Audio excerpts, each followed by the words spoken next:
So here we are on to part 2 of exercises. Hey, welcome back. This is Todd again, and we're on to part 2. And remember, we're working on our legs. Remember, one of the ways to make this, we can work on the calf now. And this is a great exercise. And at first I can just roll here and feel, just move back and forth. And you can see I'm working that tension between my legs. If I feel strong, I can lift up and get that pressure on my legs and still work those calves.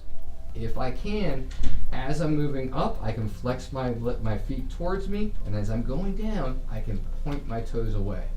That feels really great. Now the thing is, this isn't a lot of body pressure. If I need to increase that pressure, I can go here. Again, I'm not going to the crook of my knee though. It's a very sensitive area, and there's a lot of blood flow in that area. And it's an area a lot of times where there's a lot of varicosities that go, a lot of varicose veins. So I won't be working that area too much. Now let's go on to the side of the leg. And we did this a little bit with that hip, but this is what it looks like for that pesky TFL.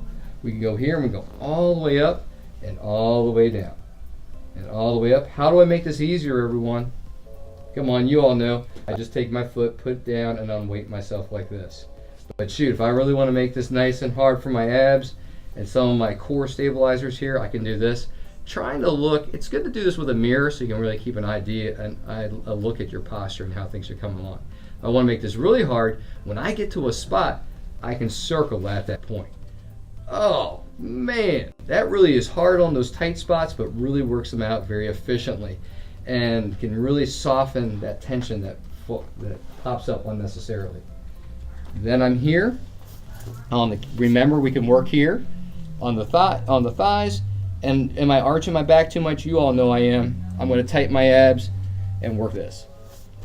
I can roll past here and now work on my shins, and I can be here and pull up. Obviously, this is like an abdominal workout too. It feels great, but it's also working all that tension out in my shin. And then finally, also, if I have to, I could cross one leg over the other, or I could just hold it up and pull the knee up. It's a great way to stabilize that core as well as get the tension out of the anterior tibialis, which can be so problematic with folks with shin splints. So once that swelling goes down, you can get all those knots out of that area with that. So that concludes the lower part, the lower extremity.